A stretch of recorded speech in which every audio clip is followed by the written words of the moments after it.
हिजाब ने रो रो कर पूरी बातें बताई कि किस तरह फैजान ने अपनी बीवी और मंगेतर को मौत के घाट उतारा है। माँ, फैजान ने मुझे बहुत अजियतें दी हैं। ये देखें मेरा चेहरा, मेरी गर्दन, मेरी टांगे देखें आप, ये बाजू देखें। माँ, ये सिगरेट से दागे हैं उसने। ये जख्म जो देख रही हैं ना आप, ये फैजान ने खुद अपनी सिगरेट जलाकर मुझे दागा है। सानिया, उसने मेरे हाथ बांध दिए बेड से, मेरे मुंह पर तकिया रखकर वह मुझे मारना चाहता था। मैं खुद को बचाने के लिए तड़प रही थी। मेरी तो सांसें बंद होना शुरू हो गई थी कि तभी एक धमाका हुआ, एक छन्नाका हुआ, जैसे खिड़की के शीशे समेत खिड़की भी टूट गई हो।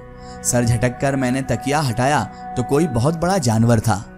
माँ, सानिया, मेरी बात का यकीन करो, उसके बाद मुझे कुछ याद नहीं है। सानिया को जैसे सख्ता हो गया था। उसने हिजाब के जख्म देखे, वो वाकई सिगरेट के जख्म थे। उसके दिल को कुछ हुआ। उसने हिजाब से कहा, तुमने ये बातें मिसेस जैदी को क्यों नहीं बताई? मुझे किसी ने उस शादी में ये बात बताई थी कि फैजान की मंगेतर ने खुदकुशी की थी। सानिया, कौन मेरे बात का यकीन करता? कौन सुनता मेरी बात? सानिया ने आगे बढ़कर हिजाब को गले लगाकर तसल्ली दी और बिस्तर पर लिटा दिया। तुम आराम करो, अपने जहन पर जोर नहीं दो, मैं जरा बाहर मेहमानों को देख कर आती हूँ। सानिया के बाहर जाने के बाद सबाहत हिजाब का सर दबाने लगी। सबाहत को सानिया की बुलंद आवाजें सुनाई दी। वह किसी से झगड़कर कह रही थी। सबाहत बाहर आई तो सानिया खानदान की औरतों के सवालों से तंग आकर उनको तल्ख व तर्श जवाब दे रही थी। सबाहत ने उसे गुस्सैली नजरों से देखा। सानिया, ये क्या तरीका है बड़ों से बात करने का? माँ, ये लोग परेशानियों में सहारा नहीं देते, उल्टा मजे लेते हैं। सबाहत सानिया को खींचकर कमरे में ले गई। हिजाब उठकर बैठ गई और सानिया से पूछा, क्या बात है सानिया? सानिया तो पहले से तपी हुई थी। उसने सोचे समझे बगैर लफ्जों के तीर चला दिए। बाहर कोई भी तुम्हारी मनगढ़ंत बातों पर यकीन करने को तैयार नहीं है। सब जानते हैं तुम इस शादी से खुश नहीं थी। शादी से इनकार कर दिया होता, मगर यूं दो खानदानों को बर्बाद तो ना करती। हिजाब का मुंह खुला का खुला रह गया। तुम भी सानिया? सानिया ने सर्द मेहरी से सर झटक कर कहा, घर से बाहर हॉस्टल में रहने वाली लड़कियों के बारे में कौन क्या जाने, मुझे क्या खबर थी? सबाहत ने सानिया के मुंह पर थप्पड़ रसीद कर दिया। बकवास बंद करो, तुम अपनी बहन के किरदार पर शक कर रही हो? वह बहन जिसने बाप बनकर पाला तुम लोगों को। सानिया कोई जवाब दिए बगैर कमरे से निकल गई। सबाहत जैसे खड़े खड़े जमीन पर गिर गई। या अल्लाह, और कितने दुख हैं हमारे नसीब में। अब तो इन बूढ़ी आंखों के आंसू भी सूख गए हैं। वह चारपाई के पायंती से सर टेक रही थी। हिजाब माँ के पास आई। बुढ़ापा कुछ नहीं कहता, औलाद का गम रोग बन जाता है माँ। मैं तो सबके लिए खुशियां समेटने निकली थी, आज आप सबके गम का बाइस बन चुकी हूँ। मेरी वजह से ही आप सबको गम मिल रहा है। मैं ही सारी चीज़ों की, सारी फसादों की जड़ हूँ। मेरी वजह से ही ये सब हो रहा है माँ। बेहतर होता कि मैं फैजान के हाथों कत्ल हो जाती, दामन पर दाग तो ना लगता। दोनों माँ बेटी गले लगकर रोती रही। कुछ रोज बाद जब फैजान हॉस्पिटल से घर वापस आया तो मिसेस जैदी तक ये खबर पहुंच गई थी कि लड़की आसिफ ज़दा है और उस पर दौरे पड़ते थे। बहुत सारी मनगढ़ंत कहानियां भी बनाई गई। मिसेस जैदी ने कानूनी कार्रवाई मुकम्मल करके हिजाब को तलाक के कागजात भिजवा दिए। एक बार फिर हिजाब के मुंह पर बेइज्जती का थप्पड़ लगा था। तहरीम ने माँ को फ़ोन किया था। सबाहत ने तहरीम से हिजाब से मिलने की बात की। तहरीम बेटा, तुम्हारी बहन बिल्कुल अकेली रह गई है। बहुत बड़ा हादसा गुजरा है उसके साथ। उसके ऊपर बहुत बुरी तरह से मुसीबतें टूटी हैं। मिलने नहीं आओगी हिजाब से? तहरीम का जवाब सुनने से पहले हिजाब ने माँ से फ़ोन लेकर कान से लगाया। तहरीम, मेरी बहन कैसी हो? हिजाब ने उससे पूछा। तहरीम थोड़ी देर तो खामोश रही, फिर बोली, तुमने मुझे अपने ससुराल में जितना शर्मिंदा करना था कर लिया। अब अगर चाहती हो मेरा घर बसा रहे तो मुझे अपनी शक्ल मत दिखाना। माँ से मैं किसी न किसी तरीके से मिल लिया करूँगी। उनको मिलने में सानिया के घर चली जाया करूँगी, मगर प्लीज़ मुझसे, मेरी ज़िंदगी से दूर हो जाओ तुम। खुदा के लिए तुम मुझसे दूर हो जाओ हिजाब। सच में लोग सही कहते हैं हिजाब तुम्हारे बारे में। तुम सच में आसिफ ज़दा ही हो। तुम कोई ना कोई आसिफ के चक्कर में ही हो, और अब तो तलाक याफ्ता भी हो चुकी हो तुम। तुमसे अब मेरा कोई ताल्लुक नहीं है हिजाब। कान खोलकर सुन लो तुम, मैं तुमसे कोई ताल्लुक भी नहीं रखना चाहती। रिसीवर हिजाब के हाथ से छूट गया था। सबाहत ने भी सारी बातें स्पीकर पर सुन ली थी। उसने कुछ कहे बगैर हिजाब को अपने सीने से लगाया। मगरिब की नमाज के बाद सबाहत खामोशी से कमरे में जाकर लेट गई। घर के गंभीर सन्नाटे में अजीब सा सुकूत था। गमों में डूबी माँ बेटी को सहन की लाइट्स ऑन करने का भी होश नहीं रहा था। हिजाब कपड़े समेटने सहन में आई तो उसे माँ की फिक्र हुई। माँ तो हमेशा मगरिब के वक्त लाइट्स ऑन कर देती थी, आज माँ कहाँ है।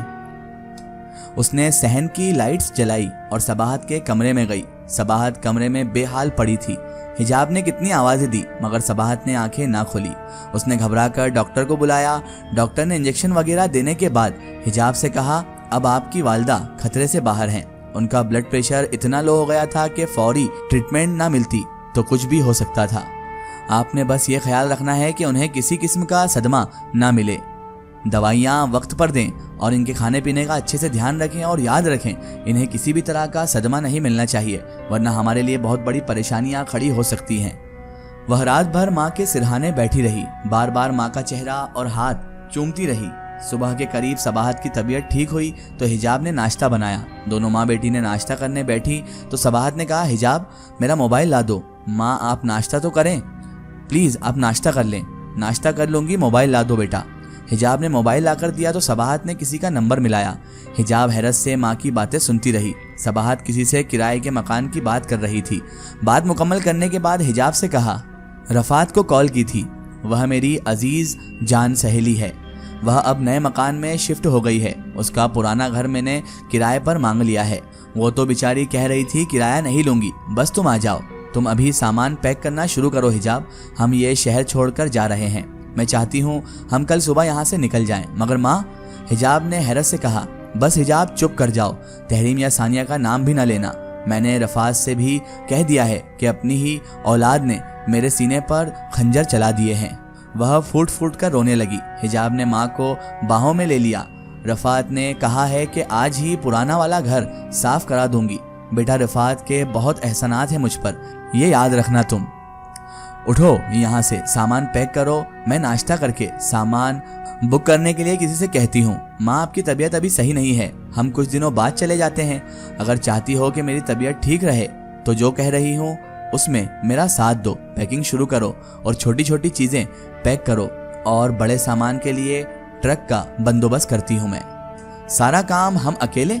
हिजाब ने जैसे ही बात शुरू की, माँ ने गुस्से से उसकी बात काट कर कहा, हम अकेले हैं, कोई नहीं है हमारा। जिन्होंने तुमसे वास्ता तोड़ दिया उनके साथ मेरा भी कोई वास्ता नहीं है। मुझे अपनी इन दो बेटियों की शक्ल नहीं देखनी, अब बहुत हुआ।